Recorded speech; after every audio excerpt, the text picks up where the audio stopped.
Imagine standing at your own funeral, watching your family cry over a casket that holds your body, feeling the cold autumn wind while a priest speaks your name in the past tense. What if we told you there are people who claim this actually happened to them? Travelers who somehow slipped through time and witnessed the one event no living person should ever see. These are their stories, and trust us, you won't be able to explain a single one. Number 10, the woman who saw her own crash. Imagine driving to work on an ordinary Wednesday morning. The sun is barely up, coffee still warm in your hand, radio playing something forgettable. And then, without warning, you find yourself standing at your own funeral, watching your family weep over a casket that holds your body, hearing a priest speak your name in the past tense. This is exactly what a woman named Margaret Holloway claims happened to her on October 17, 2007, and her story is absolutely chilling. Margaret was a 42-year-old accountant living just outside Boston. That morning, she was driving along Route 9 in Massachusetts, a road she had taken hundreds of times before. The weather was clear, traffic was light, everything was completely normal, but around 8:47 a.m., something changed. A thick, unnatural fog rolled across the highway out of nowhere. Her radio dissolved into static. And then Margaret noticed something that made her grip the steering wheel tighter. The digital clock on her dashboard had stopped, frozen at exactly 8:47. She said the car seemed to drift, as if the road beneath her had turned to water. The fog swallowed everything, and then, just as suddenly as it appeared, it lifted. But Margaret was no longer on Route 9. She was parked outside a church she had never seen before. The sun was higher now. The air felt different, colder. She stepped out of her car, confused, disoriented, and followed a stream of mourners walking through the church doors. Something pulled her inside. What she saw next changed her life forever. At the front of the church stood an easel with a photograph, her photograph. Beside it, a closed casket draped in white flowers. Margaret Holloway stood frozen as a priest spoke the words no living person should ever hear about themselves. Margaret Ann Holloway, taken too soon on October 17, 2010. 3 years into the future. She watched her husband weeping in the front row. She saw her daughter, visibly older, step up to the podium and deliver a eulogy. And here is where it gets truly disturbing. Her daughter spoke about a car accident. She mentioned a curve on Willow Road that her mother always took too fast. Margaret tried to scream, but no sound came out. She reached for her daughter's arm, desperate to make contact, but her hand passed through like smoke. She was there, but she was not there. A ghost in her own future. She noticed a funeral program on one of the chairs and leaned closer to read the date. October 22, 2010. Exactly 3 years from the day she had left for work. And then the fog returned. It wrapped around her, thick and suffocating, and when it cleared, she was back in her car. The clock read 8:58 a.m. Only 11 minutes had passed. Margaret drove home in silence, hands trembling, heart pounding. She never drove down Willow Road again. She changed her route permanently. And when October 17, 2010 arrived, she stayed home. She did not get in a car. She survived. Margaret Holloway died in 2019, peacefully of natural causes. No car accident, no curve taken too fast. But here is the detail that still haunts everyone who hears this story. Her daughter, now an adult, confirmed something extraordinary. The eulogy Margaret described hearing in 2007 matched almost word for word what the daughter had privately written and rehearsed in 2010. A eulogy she never delivered because her mother did not die. So, what did Margaret actually see? Did she glimpse a future that was supposed to happen? A timeline she somehow escaped? And if she changed her fate by avoiding that road, then whose funeral was she really attending? Some physicists theorize that moments of extreme stress can cause temporary shifts in consciousness, brief windows where the mind slips into possible futures. Others believe Margaret stumbled into what they call a probability echo, a vision of a death that was always meant to occur. But Margaret herself never claimed to understand it. She only said one thing in her final years. I saw my own ending, and I walked away from it. Number 9, the stranger at the graveside. Picture yourself standing in a cemetery you have never visited before. Mourners surround you, dressed in black, wiping tears from their faces, and in front of you, a headstone bearing your own name, your birth year, and a death date that has not happened yet. This is what happened to a man named Harold Cummings in 1987, and his story is one of the most haunting accounts of time travel ever recorded. Harold was 34 years old, a dock worker living near Savannah, Georgia. On a warm afternoon in late September, he went fishing alone on Tybee Island, something he had done countless times before. He remembers casting his line, feeling the sun on his face, and then nothing. Complete darkness. When he opened his eyes again, he was lying in an unfamiliar part of the marshland. His fishing rod was gone, his tackle box had vanished, and when he finally made his way back toward town, something felt deeply wrong. The streets looked different, the cars were shapes he did not recognize.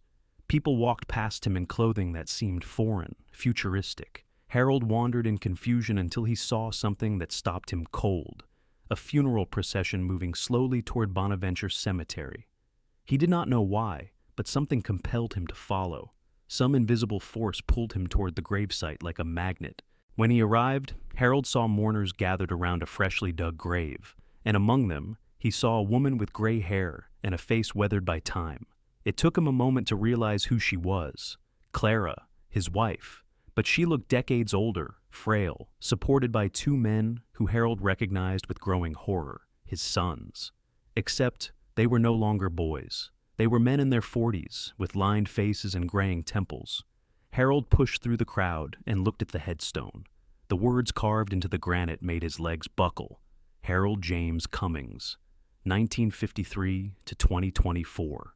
He was standing at his own funeral, 37 years in the future. Desperate, Harold approached his elderly wife. He tried to speak, tried to say her name, but Clara only looked at him with polite confusion. "I am sorry," she said softly. "Do I know you?" His own sons glanced at him with discomfort, clearly unsettled by this young stranger hovering near their father's grave. Harold tried to explain. He begged them to listen, but they turned away. One of his sons muttered something under his breath as he walked off. Dad always said someone would come looking for him someday. Harold felt a wave of dizziness crash over him. His vision blurred, his knees gave out. And when he opened his eyes again, he was lying in the marshland on Tybee Island. His fishing rod was beside him. The sun was still warm. It was 1987 again. Harold kept the memory locked inside for over 3 decades. He never told Clara. He never told his sons. But in 2019, at the age of 66, Harold finally revealed everything to his family. His sons, now adults themselves, listened with visible unease. They did not know what to believe, but Harold was certain of one thing: March 3rd, 2024. That was the date on the headstone. That was the day he would die. Harold Cummings passed away on March 3rd, 2024, the exact date he had seen carved in stone 37 years earlier. But here is where the story becomes truly chilling. His family confirmed something that no one could explain. At Harold's funeral, a young man appeared at the edge of the gathering. No one recognized him. He stood silently, watching the casket being lowered into the ground, and when the mourners looked again, he was gone, vanished without a trace. Harold's widow Clara was asked about the stranger. She did not seem surprised. "Harold told me someone would come," she said quietly. "He told me it would be himself." Did Harold Cummings somehow travel to his own future and witness his own burial? And if so, who was the young man standing at his grave decades later? Was it Harold, completing a loop that had already been written? Some mysteries have no answers. This one might be one of them. Number 8, the scientist who died in his own experiment. Imagine dedicating your entire life to unlocking the secrets of time itself. Years of research, countless sleepless nights. And then, one day, your experiment actually works. But instead of celebration, you find yourself standing at your own memorial service, staring at a photograph of your face beneath the words, "Deceased." This is the story of Dr. Viktor Andropov. And what he claims happened to him defies everything we think we know about cause and effect. In the autumn of 1994, Viktor was the lead physicist at a classified underground research facility somewhere in the former Soviet territories. The exact location has never been confirmed. He was working on something called Project Meridian, an ambitious experiment designed to test whether temporal displacement was physically possible. The theory was complex, but the goal was simple: bend time, even if only by a fraction of a second. During a routine test run in late August, something went wrong. An uncontrolled energy surge flooded the laboratory. Victor remembers a blinding flash of light, a sound like tearing metal, and then nothing. When he opened his eyes, he was lying on a cold floor in a room that looked like an abandoned hospital ward. The lights were off, the air smelled stale, and when he walked outside, the world had changed. The town looked the same, but the newspapers told a different story. The date was February 1995. 6 months had passed in what felt like seconds. Victor wandered through the streets in a daze until he heard people talking about a memorial service. The Meridian incident, they called it. A tragedy. Victor followed the crowds to a government building draped in black banners. Inside, photographs lined the walls. Faces of scientists, colleagues, friends. And then Victor saw it, his own face staring back at him. Beneath the photograph, a small plaque read, Dr. Victor Andropov, died February 14, 1995, laboratory incident. Victor felt his chest tighten. He pushed through the crowd and found a newspaper on a nearby bench. The headline confirmed his worst fear. Meridian disaster claims 3 lives, equipment failure blamed. The article described an explosion that had torn through the underground facility, killing Victor and 2 of his colleagues instantly. He read his own obituary. He saw quotes from government officials expressing condolences. And then he saw her, his wife, dressed in black, accepting flowers from a stranger. She looked hollow, broken. Victor tried to call out to her, but his voice would not come. He was invisible, a ghost watching the aftermath of his own death. And then Victor realized something terrifying. If he went back to his own time, he would walk directly into the explosion that killed him. The experiment was still scheduled. The disaster had not happened yet, but it would, unless he stopped it.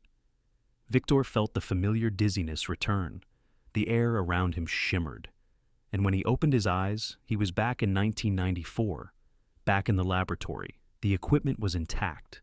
The experiment had not yet been conducted. Victor did not hesitate. He demanded the project be shut down immediately, citing critical structural flaws in the equipment. His colleagues resisted. They accused him of sabotage. But Victor did not care. In the dead of night, he returned to the facility and destroyed the key components himself, smashed the circuits, severed the cables, made certain that Project Meridian could never be completed. On February 10, 1995, the project was officially canceled, 4 days before the explosion was supposed to occur. Victor's colleagues were furious. But they were alive. Victor never spoke publicly about what he experienced. He lived quietly until 2011, when he passed away from natural causes. But after his death, his private journals were discovered, and inside, researchers found a passage that sent chills down their spines. I attended a funeral I was never supposed to see. I mourned a death I was never supposed to survive, and I destroyed the machine that would have killed me. The question that remains is deeply unsettling. If Victor changed the timeline, what happened to the version of reality where he died? Did those people simply cease to exist? Or are they still out there somewhere, trapped in a future that no longer belongs to anyone? Some doors, once opened, can never be fully closed. Number 7. The soldier who watched his own medal ceremony. Imagine you are a young soldier, barely 20 years old, lost in a frozen forest during one of the bloodiest battles in history. Snow falls around you like a burial shroud. Your unit is gone. You are certain you are going to die. And then, without warning, you find yourself standing inside a church in your hometown, watching your own mother accept a medal for your heroic sacrifice. This is what happened to Private First Class James Donahue in December 1944, and his story will leave you questioning everything. It was December 22nd, 1944, deep in the Ardennes forest of Belgium. The Battle of the Bulge was raging. German forces had launched a massive surprise offensive, and Allied troops were scattered, overwhelmed, dying by the thousands. James was just 19 years old, a farm boy from Harrisburg, Pennsylvania, who had enlisted the year before. During a brutal ambush, his unit was torn apart. James became separated in the chaos, stumbling through a blizzard with no sense of direction. He was freezing. He was alone. And he was absolutely certain he would not survive the night. Through the trees, James saw lights, not gunfire, not explosions. Something softer, something that did not belong in a war zone. He walked toward them, each step heavier than the last. And when he emerged from the forest, the snow was gone. The cold was gone. He was standing in bright sunlight outside a small church, a church he recognized immediately. It was the same church where he had been baptized as a child, back home, in Harrisburg. James looked down and realized he was no longer wearing his uniform. He was dressed in civilian clothes he did not recognize. Confused and disoriented, he followed a group of mourners inside, and what he saw made his heart stop. At the front of the church stood an American flag draped over a casket. Beside it, a portrait of his own face. The officer standing at the podium spoke in solemn tones. He praised the bravery of Private First Class James Donahue, who gave his life defending his country in the Ardennes forest. James watched in stunned silence as his mother walked forward and accepted a silver star on his behalf. Her face was streaked with tears. His fiancée sat in the front row, clutching a handkerchief, sobbing quietly. James tried to call out to them. He opened his mouth to scream, but no sound came. He was there, but he was not there. Invisible, immaterial, a ghost at his own funeral. He looked down at a program resting on one of the pews. The date printed across the top read March 15th, 1945, 3 months into the future. James was witnessing a funeral that had not happened yet, a death that had not occurred. He stumbled backward, overwhelmed, and then a blinding flash of light consumed everything. When he opened his eyes, James was lying in the snow. The cold hit him like a wall. It was December 25th, 1944, Christmas morning. Allied soldiers found him unconscious but alive. He was evacuated, treated for frostbite, and eventually returned to active duty. James fought for 3 more months. He survived the war, he came home, and March 15th, 1945 passed without incident. He never received the Silver Star because he did not die. Years later, in interviews, James spoke carefully about what he experienced. "I was supposed to die in those woods," he said. "Something let me see what would have happened, and then it gave me a choice." James Donahue passed away peacefully in 1998 at the age of 76. But at his funeral, his grandson discovered something impossible. Tucked inside James's jacket pocket was a folded piece of paper, a military funeral program dated March 15th, 1945, a program for a ceremony that never happened, a ceremony no one else had ever seen. How did James possess a document from a future that was erased? Did he carry proof of his own death for over 50 years? You are only halfway through, and the cases ahead are even more impossible to explain. Subscribe now so you do not miss what comes next. Number 6. The girl who saw her own memorial. Imagine you are 9 years old, playing in a park on a warm summer afternoon. The sun is shining, birds are singing, and then you wander toward a pond and suddenly find yourself standing in the same park, but 50 years in the future. In front of you is a bronze plaque with your name on it, a memorial for a child who was never found. This is the story of Lily Ashworth, and what she experienced in 1956 remains one of the most unsettling cases of temporal displacement ever documented. It was August 1956 in Portland, Oregon. Lily was playing at Laurelhurst Park while her mother sat on a nearby bench reading a book. Witnesses later said they saw the little girl wandering toward the pond at the center of the park, and then she simply vanished. One moment she was there, the next she was gone. No scream, no splash, no trace. The search lasted 4 days. Police combed every inch of the park. Volunteers dragged the pond. Lily's photograph appeared in newspapers across the state. Her parents were devastated, already preparing themselves for the worst. And then, on the morning of the 5th day, a groundskeeper found Lily sitting calmly on a park bench near the entrance. She was unharmed. Her clothes were clean. She looked as though she had simply been waiting for someone to find her. When police questioned her, Lily said something that no one could explain. She said she had gone somewhere else. She described walking through the park, but everything looked different. The paths were paved with smooth black stone. Strange lights glowed along the walkways. People walked past her in clothing she did not recognize. And near the pond, she found something that made her stop. A bronze plaque mounted on a stone pedestal. The words engraved on it read, "In memory of Lily Mae Ashworth, 1947 to 1956, lost in this park." Lily said she touched the plaque and felt a chill run through her entire body. She looked around and realized that no one could see her. People walked right past as if she did not exist. She was a ghost in a world that had already buried her memory. What makes this case so extraordinary is what happened decades later. In 2006, the Portland Parks Department confirmed that they had indeed considered installing a memorial plaque for a child who went missing in 1956. The plan was part of a renovation project for Laurelhurst Park. But the memorial was canceled when officials discovered that Lily Ashworth was still alive. She had been found. She had grown up. She had lived a full life.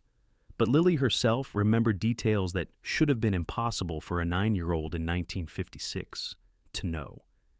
She described a new playground with bright-colored equipment. She mentioned a memorial garden with curved stone benches. She spoke of resurfaced paths and electric lights along the walkways. Every single detail matched renovations that were not completed until the early 2000s.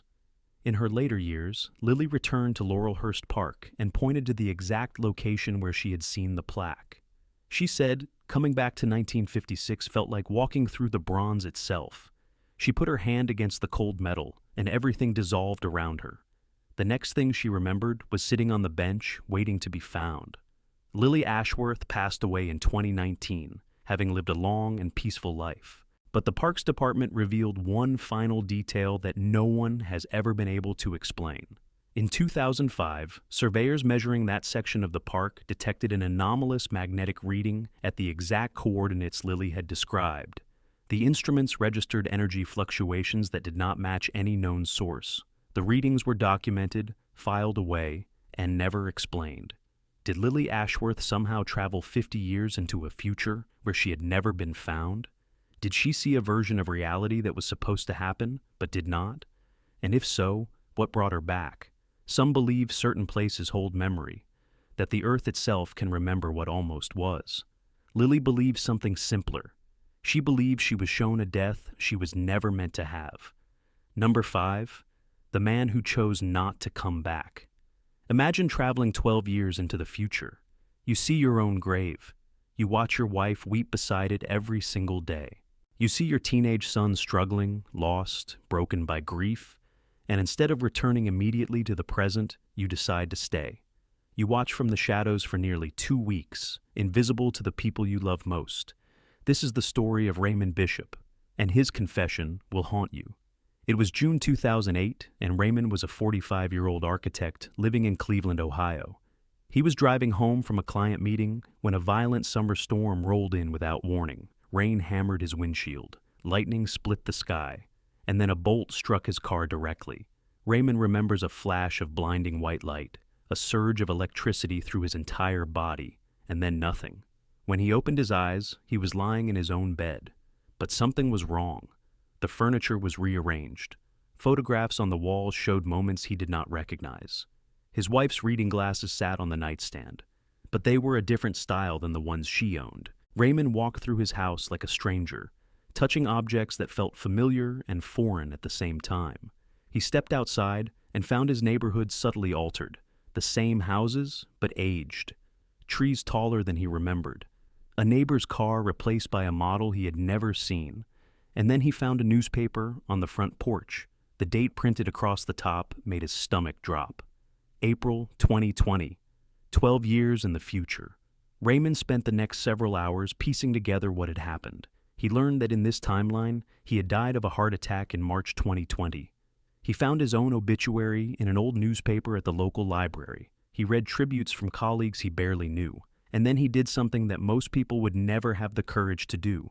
He visited his own grave. The headstone was simple. Gray marble, his name, his dates, beloved husband and father. Raymond stood there for what felt like hours, staring at the proof of his own death. And then his wife appeared. She walked slowly toward the grave, holding a small bouquet of flowers, and sat down on the grass beside the stone. She stayed for over an hour, talking softly, crying quietly.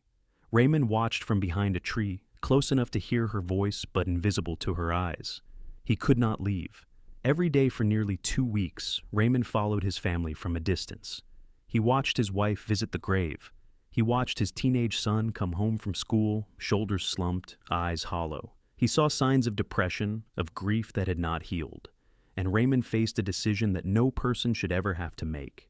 He considered staying. He thought if he remained in the future, he could watch over them forever, even if they never knew he was there. But one night, everything changed. Raymond was standing outside his son's bedroom window, watching the boy sit alone in the dark. And then his son looked up. He looked directly at Raymond, through him, and he whispered a single word: "Dad." Raymond felt a pull deep in his chest. The world around him blurred. And when he opened his eyes, he was back in his car. The storm was still raging. It was June 2008. Raymond changed everything about his life after that night. He transformed his diet. He reduced his stress. He exercised religiously. And when March 2020 arrived, the month he was supposed to die, Raymond was still alive, still healthy, still here. But he noticed something strange. His son looked at him differently that month. There was recognition in his eyes. Years later, his son admitted something that made Raymond's blood run cold. "I used to dream about seeing your ghost when I was a teenager. You never said anything. You just watched me." Did Raymond's son somehow sense his father's presence across time? We are only halfway through, and the next 5 cases will challenge everything you think you know. Subscribe now so you do not miss what comes next. Number 4, the parallel funeral. Imagine attending your own funeral, but the life being mourned is not yours. The death being described never happened to you. The mother crying in the front row died 6 years ago. And standing at the back of the church, watching everything unfold, is another version of yourself. This is what Naomi Chen claims she experienced in October 2015, and her story suggests something even more terrifying than time travel: the existence of parallel realities. Naomi was a 29-year-old nurse working the night shift at a hospital in San Francisco. It was an ordinary Tuesday evening. She had just finished checking on patients and stepped into the break room to rest for a few minutes. She remembers sitting down, feeling suddenly dizzy, and then everything went dark. When she opened her eyes, she was no longer in the hospital. She was standing in the back of a church she had never seen before, and a funeral was already in progress. Naomi walked slowly down the aisle, trying to understand what was happening. Mourners filled the pews, dressed in black, faces heavy with grief. At the front of the church stood a closed casket surrounded by white flowers, and beside it, a large photograph on an easel. Naomi's heart nearly stopped when she saw the face in the photograph. It was her own. But something was wrong. The details did not match her life. The mourners spoke of a woman who had died in a house fire in 2013. They mentioned an address Naomi had never lived at. They described a career she had never pursued. The Naomi they were mourning had never become a nurse. She had worked as a graphic designer. She had lived in a different neighborhood. She had different friends. And yet, the face in the photograph was identical to Naomi's own. And then she saw something that made her legs go weak. Her mother was sitting in the front row, weeping quietly. But Naomi's mother had died in 2009, 6 years earlier. In this reality, in this version of existence, her mother was still alive. Naomi wanted to run to her. She wanted to embrace her and tell her everything. But before she could move, she noticed something else. At the back of the church, standing in the shadows near the entrance, was another woman. She had the same face, the same height, the same posture. It was another Naomi, watching. The two Naomis locked eyes across the church. The other version looked terrified, confused, as if she had been caught somewhere she did not belong. And then, without warning, the other Naomi collapsed. She crumpled to the floor like a puppet with its strings cut. Mourners rushed toward her. Someone screamed for help. And in that moment of chaos, everything dissolved. Naomi blinked and found herself back in the hospital break room. Her coworkers were standing over her, concerned. They said she had only been unconscious for 90 seconds. But Naomi knew she had been gone much longer than that. She had attended a funeral in a world where she had died 2 years earlier, a world where her mother still lived, a world where another version of herself existed. In the weeks that followed, Naomi began having dreams, vivid, suffocating nightmares about a burning house. She could feel the heat on her skin. She could smell the smoke filling her lungs. She would wake up gasping, drenched in sweat, certain that she had just died. But she had never lived in that house. The fire had never happened, at least not in her reality. Naomi is still alive today. She still works as a nurse. But she carries a question that has no answer. If I saw my funeral in another reality, she says, does that mean I am dead somewhere else right now? And if so, is she watching me? Some physicists theorize that infinite parallel realities exist simultaneously, each one containing a different version of every person who has ever lived. If that is true, then death is not an ending. It is simply an event that happens in some realities, but not in others. And somewhere, in a world Naomi briefly visited, another version of her is already gone. But which version is the real one? Maybe both, maybe neither. Maybe the answer is something we are not meant to understand. Number 3, the coma patient's impossible testimony. Imagine lying in a hospital bed, unconscious, hovering somewhere between life and death. Your brain is barely functioning. Doctors have given you a 5% chance of survival. Your family is already planning your funeral. And then you wake up, and you describe that funeral in perfect detail. Every hymn, every flower arrangement, every word of a eulogy that had not yet been written. This is the story of Thomas Webb, and what he experienced during those 3 weeks of darkness defies all medical explanation. In April 2002, Thomas was a 58-year-old retired teacher living in Bristol, England. He was at home with his wife when he suddenly collapsed in the kitchen. A massive stroke had torn through his brain. Paramedics rushed him to the hospital, but by the time they arrived, Thomas had slipped into a deep coma. His brain activity was minimal. His vital signs were unstable. Doctors told his family to prepare for the worst. The chances of Thomas ever waking up were almost non-existent. For 3 weeks, Thomas lay motionless in his hospital bed. His wife sat beside him every day, holding his hand, talking to him even though he could not respond. His children visited when they could. And quietly, painfully, the family began making arrangements. They chose a church. They selected hymns. They ordered flowers. His brother began writing a eulogy, working on it alone at night, never sharing the words with anyone. And then, on May 1st, 2002, Thomas opened his eyes. He was confused but lucid, weak but aware, and the first words he spoke to his wife made her blood run cold. "The funeral was beautiful," he said softly. "You wore the blue dress."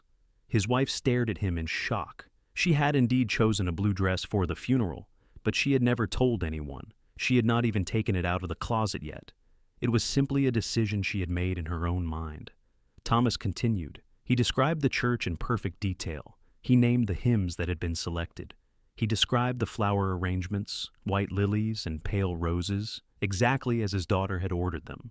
He knew which relatives had confirmed their attendance, including a cousin from Australia who had booked her flight in secret. He knew everything, but what happened next left the entire family speechless. Thomas began reciting his brother's eulogy, word for word, line by line, sentences his brother was still revising in private, phrases his brother had not yet decided to include. Thomas repeated them as though he had been standing in the church listening. His brother later said he felt physically ill. He quoted lines I had not even finished writing, the brother recalled. Lines I was still thinking about. How could he possibly know? Medical records confirm that Thomas's brain activity during the coma was nearly flat. There was no way he could have overheard conversations. No way he could have perceived anything happening in the outside world. He was, by every measurable standard, unconscious. And yet, he described a funeral that was being planned in real time, with accuracy that bordered on impossible. Thomas himself had no explanation. He said he remembered standing at the back of a church, watching his family mourn. He remembered walking toward the front and looking down at his own casket. He remembered feeling peaceful, detached, as though he were observing something that had already happened, or something that was supposed to happen. Thomas Webb lived for another 11 years after waking from his coma. He passed away peacefully in 2013, surrounded by his family, but at his actual funeral, something was different. His wife wore a green dress, not blue. When asked why she changed her choice, she gave an answer that still sends chills down the spine. "Because Thomas had already seen me in the blue one," she said quietly. "I did not want to wear it twice." Did Thomas Webb's consciousness leave his body and travel forward to witness his own funeral? Or did something else reach back through time and show him what was coming? Some experiences cannot be measured by machines. Some knowledge cannot be explained by science. And some funerals, it seems, are witnessed long before they ever take place. Number 2, the funeral that revealed a murder. Imagine falling asleep in your own home, safe in your own bed, and waking up at your own funeral. But this time, you do not just witness your death. You witness something far more sinister. You see the man who killed you standing at the front of the room, accepting condolences, playing the grieving widower, and you hear him whisper the words that confirm everything. This is the story of Diana Mercer, and what she saw in her vision did not just change her life, it saved it. In February 2011, Diana was a 36-year-old attorney living in Phoenix, Arizona. On the surface, her life looked perfect. A successful career, a beautiful home, a husband who seemed devoted. But behind closed doors, everything was falling apart. Diana had recently discovered that her husband was involved in serious financial crimes, fraud, embezzlement, money laundering. She had been quietly gathering evidence, preparing to file for divorce and report him to the authorities. She knew the risks. She knew he was dangerous. But she never imagined just how far he was willing to go. On the night of February 14th, Valentine's Day, Diana fell asleep in her home office, exhausted from weeks of stress. When she opened her eyes, she was still in the same room. But something was different. The furniture had shifted slightly. The lighting was colder. And when she walked downstairs, she found herself following a stream of mourners into what looked like a funeral home. The casket at the front of the room was closed. White flowers surrounded it, and beside it, mounted on an easel, was a photograph of her own face. Diana felt her chest tighten as she read the program someone had left on a chair. Diana Elizabeth Mercer, February 18th, 2011. 4 days in the future. Diana moved through the room like a ghost, unseen by the mourners around her. She watched her colleagues pay their respects. She saw her sister weeping in the corner, and then she saw her husband. He stood near the front, shaking hands, nodding solemnly, accepting sympathy with practiced grace, the perfect image of a devastated spouse. But Diana noticed something that made her blood freeze. Her husband was whispering to a man standing beside him, a man Diana recognized, a private investigator she had never hired. She moved closer, straining to hear, and then she caught the words that would haunt her forever. "The police bought it," her husband murmured. "Natural causes. No one suspects a thing." Diana understood in that moment with absolute clarity. In this future, her husband had killed her. He had made it look like an accident or an illness, and he had gotten away with it. Diana woke gasping in her office chair. Her heart was pounding. Her hands were shaking. The clock on her desk read just past midnight. It was still February 14th. She had 4 days. Diana did not hesitate. She gathered every piece of evidence she had collected and contacted the police that same night. She told them everything. The financial crimes, the private investigator, the whispered conversation she had somehow witnessed. They were skeptical at first, but Diana had enough documentation to justify an investigation. She fled to her sister's house and waited. On February 18th, the exact date printed on the funeral program, police executed a search warrant on her husband's property.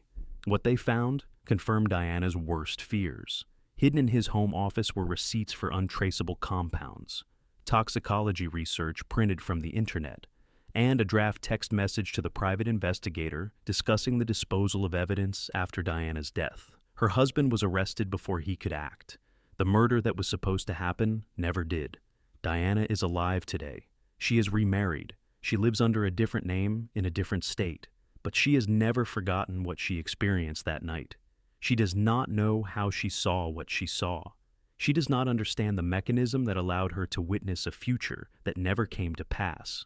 All she knows is that something reached through time and showed her the truth. "I watched my own funeral," she says quietly, "and I saw who put me in the casket. Number 1, the man who knows the date of his death. Imagine knowing exactly when you are going to die. Not a vague sense, not a doctor's estimate. The exact date, carved into stone, written on a funeral program you held in your own hands. Now imagine living every single day with that knowledge, watching the calendar inch closer, wondering if there is any way to escape what you have already seen. This is the story of Daniel Vance. And unlike every other case we have covered, his story is not over yet. In September 2016, Daniel was a 41-year-old software engineer living in Seattle. He was an experienced hiker, comfortable in the wilderness, familiar with the trails around Mount Rainier. One Saturday afternoon, he set out alone for a day hike. The weather was clear when he started, but by late afternoon, a sudden storm rolled in without warning. Rain turned to hail. Visibility dropped to almost nothing. Daniel found shelter in a shallow cave and decided to wait out the storm. He sat down against the cold rock, exhausted, and closed his eyes. When he opened them again, he was no longer in the cave. He was standing inside a building he did not recognize. The walls were soft beige, the lighting was dim and warm, and in front of him stood an easel holding a photograph of his own face. Daniel felt his stomach drop as he realized where he was. A funeral home. His funeral home. He walked forward slowly, afraid of what he might find. Mourners filled the room, speaking in hushed tones. He saw his children, but they were no longer children. They were adults, with lined faces and graying hair. He saw his wife, older now, leaning on a friend for support, and on a small table beside the casket, he saw a program. Daniel picked it up with trembling hands. The date printed across the top read November 3rd, 2029. Daniel tried to speak. He tried to call out to his wife, to his children, to anyone who might hear him, but no one responded. No one even looked in his direction. He moved closer to the casket, desperate to understand. It was closed. No one spoke about how he had died, only that he was gone. And then Daniel heard a voice behind him, calm, familiar, tired. He turned around and saw a man standing near the back of the room. An older man, gray-haired, stooped slightly with age. But the face was unmistakable. It was his own face, decades older. Daniel was staring at himself. The older Daniel looked at him with an expression that was impossible to read. Sadness, resignation, something close to pity. And then he spoke. "You cannot stop it," the older version said quietly. "I tried. We all tried." Before Daniel could respond, a blinding flash of light consumed everything. When he opened his eyes, he was back in the cave. The storm had passed. The sun was setting. He was alone. Daniel Vance returned to Seattle and tried to resume his normal life. But nothing was normal anymore. He could not forget the date. November 3rd, 2029. It echoed in his mind every morning when he woke up. It haunted him every night before he fell asleep. He changed his diet. He exercised obsessively. He visited doctors, searching for any sign of illness, but nothing he did could erase what he had seen. Daniel has given several anonymous interviews about his experience over the years. He does not claim to understand how it happened. He does not know what killed him, only when. "Every morning, I wake up knowing I am one day closer," he says. "And every night I wonder if the older version of me was telling the truth." As of today, Daniel Vance is still alive, but according to his own testimony, he has less than 4 years left. November 3rd, 2029 is approaching, and Daniel is waiting. Will he be right? Will that date be his last? Or is the future something that can still be rewritten? Some people believe fate is fixed. Others believe we create our own destiny. But Daniel Vance does not have the luxury of philosophy. He has a date, and the clock is ticking. What if death isn't the end, but a moment you can visit before it arrives? These 10 people stood at their own graves, heard their own eulogies, and watched the world move on without them. Were they given warnings, glimpses of fate, or something else entirely? The only thing we know for certain is this: some of them changed what they saw, and some of them couldn't. Subscribe now so you never miss what comes next. What would you do if you saw your own funeral?